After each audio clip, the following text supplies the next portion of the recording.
नमस्कार मित्रों, बहुत स्वागत है आपका। आप देख रहे हैं हमारी खास पेशकश। मैं हूं आपके साथ आपका एस्ट्रो फ्रेंड केशव। फ्रेंड्स, आज हम बात करने वाले हैं श्री सूक्तम के बारे में। और मैंने बहुत बार श्री सूक्तम के ऊपर वीडियो बनाई है और बहुत सारे लोगों के मन में हमेशा श्री सूक्तम के प्रति एक बड़ा विचित्र से क्वेश्चंस रहते हैं कि श्री सूक्तम हम कितने दिन तक करें, कि इसका रिजल्ट कब तक आएगा। देखिए, अगर रिजल्ट जल्दी चाहिए तो उसके लिए अलग चीज़ें हैं, परंतु अब टेक्निक्स बहुत सारी होती है। संकल्प लेकर के किया जाता है। संकल्प में आप क्या बोल रहे हैं, किस समय कर रहे हैं, किस आसन पे कर रहे हैं, काफ़ी सारी चीज़ें होती हैं उसमें। अगर आप सिद्धि में जाते हैं, काफ़ी डीप उसमें जाते हैं, तो काफ़ी सारी चीज़ें होती हैं। परंतु बहुत सारे लोगों का एक बहुत कॉमन सा क्वेश्चन है कि हम 16 डेज तक के लिए, आपने बोला था श्री सूक्तम पढ़िए, 16 आवृत्ति पाठ हम नित्य कर रहे हैं 16 दिनों के लिए, पर फिर भी हमें रिजल्ट नहीं आ रहा है। फिर भी हमें श्री सूक्तम का रिजल्ट नहीं आ रहा है। क्यों नहीं आ रहा है? भागीरथ महाराज ने कितने वर्ष, कितने हजारों वर्ष तपस्या करी, तब जाकर के गंगा जी को, विष्णु के पादोदक, भगवान विष्णु के चरणों के पानी को लाने के लिए उनको कितनी तपस्या करनी पड़ गई, उनकी पीढ़ियों को कितना भुगतना पड़ गया। और आप सोच रहे हैं जो विष्णु की अर्ध अंगिनी है, जो विष्णु के साथ कंधे से कंधा मिलाकर के चलने वाली है, जो भगवान विष्णु के हृदय पे निवास करती है, वो क्या आपके 16 दिन के पूजन से आ जाएगी? थोड़ा दिमाग इस्तेमाल कीजिए। देखिए, कोई भी अनुष्ठान हम करते हैं, उसका रिजल्ट हमें मिलेगा, कब मिलेगा, ये हम उस अनुष्ठान की फ्रीक्वेंसी, उस अनुष्ठान को आपने किस भाव से किया है और कैसे आपने उस अनुष्ठान को किया है, उससे पता चलता है कि कितना भाव से अगर करेंगे तो उसका रिजल्ट जल्दी आएगा। क्योंकि भगवान जो है, देवी खास तौर पर वो भावग्राही है, वो क्रियाग्राही नहीं है। वो भावनाओं में जो है वरदान देती है, क्रियाओं को देख करके भगवती वरदान नहीं देती। जैसे हमें बहुत आचार्य लोगों से सुनने को मिलता है कि भगवती की उपासना करनी है तो ये सब यज्ञ अनुष्ठान इत्यादि इत्यादि भी एक विधा है भगवती की पूजा करने के। परंतु जो सबसे सरल विधा है, जिससे भगवती क्विकली प्रसन्न होती है, वह स्तुति से होती है। भगवती की स्तुति आप करें। विभिन्न स्तुतियां हैं, जैसे हमारी सबसे प्रसिद्ध स्तुति है आदि गुरु शंकराचार्य द्वारा एक बहुत प्रसिद्ध स्तुति है, देव्यापराध क्षमापन स्तोत्र।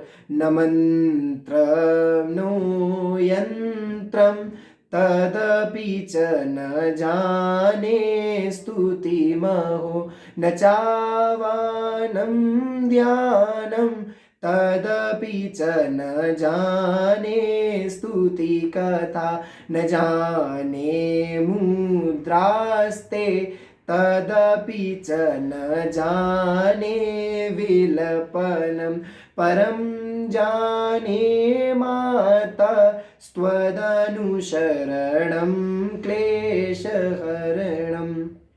ऐसे सुंदर भावों से जो स्तुति भगवती की जाती है, उससे भगवती विशेष रूप से प्रसन्न होती हैं। और आदिगुरु शंकराचार्य द्वारा जो रचनाएं की गई हैं, भगवती की भावमयी रचना, प्रेममयी रचना जो की गई है, इनको करने से भगवती की विशेष कृपा की प्राप्ति होती है।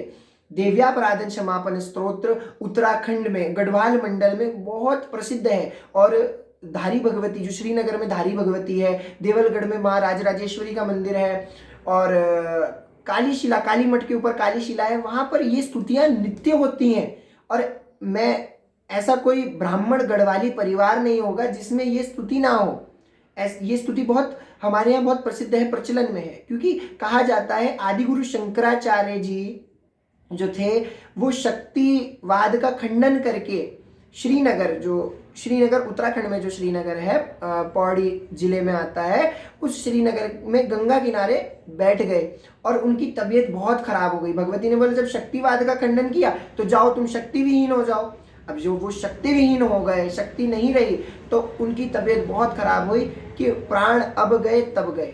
तो भगवान वैद्यनाथ भगवान को याद करते हैं और भगवान खुद वहां पर प्रकट होते हैं और वैद्य बन के, और उनको हाथ में एक पुड़िया पकड़ा देते हैं। बोलते हैं कि हे महाराज, इसको, इस पुड़िया को जो है दही के साथ खाना, तुम्हारा स्वास्थ्य अच्छा हो जाएगा।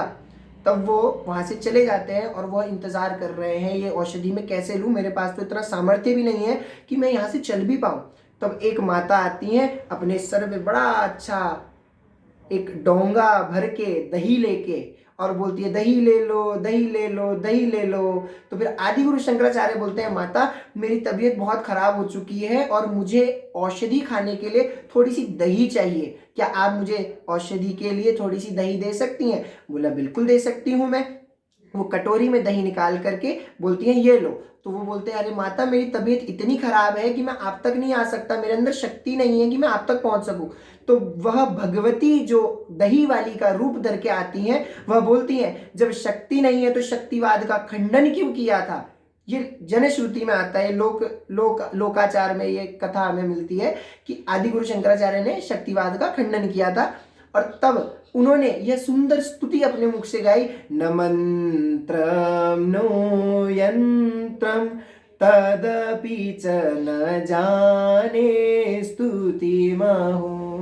भगवती ना मैं यंत्र जानता हूँ, ना मैं मंत्र जानता हूँ, ना मैं तंत्र जानता हूँ। आपके जो भक्त हैं, आपके जो प्रपन्न भक्त हैं, वो विभिन्न मुद्राओं से आपकी पूजन करते हैं। मैं मुद्रा भी नहीं जानता। न जाने मुद्रास्ते तदपि च न जाने विलपनम। भगवती मैं तो विलेपन भी नहीं जानता, मैं आपकी पूजा करना भी नहीं जानता। परम जाने माता स्वदनुशरणम क्लेशहरणम।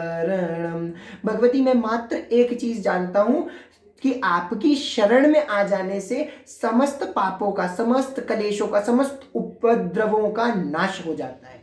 तो भगवती मुझे अपनी शरण में लीजिए। ऐसी स्तुति करेंगे, जब आप ऐसे भावमय स्तुति करेंगे तब जाकर के आपके ऊपर लक्ष्मी सहित महाकाली सरस्वती की भी कृपा होगी और तब आपको ज्ञान भी मिलेगा, बुद्धि भी मिलेगी, शक्ति भी मिलेगी और ज्ञान वैराग्य भी आपके घर में सिद्ध होंगे। क्या जाता है ना, अन्नपूर्णे सदा पूर्णे शंकर प्राण वल्लभे ज्ञान वैराग्य सिद्ध्यर्थम भिक्षाम देहि च पार्वती। भगवती की कृपा जिस व्यक्ति पे हो जाती है उसके घर में ज्ञान वैराग्य भक्ति देवी नृत्य करते हैं और उसके घर में कभी अन्न धन की कमी नहीं होती। तो आशा करता हूं जो मैं आपको समझाना चाह रहा था संकेत माध्यम से आप वो समझ गए हो और भावमय रहिए, भगवती की उपासना करिए। आशा करता हूं आपको जानकारी अच्छी लगी हो। नमस्कार।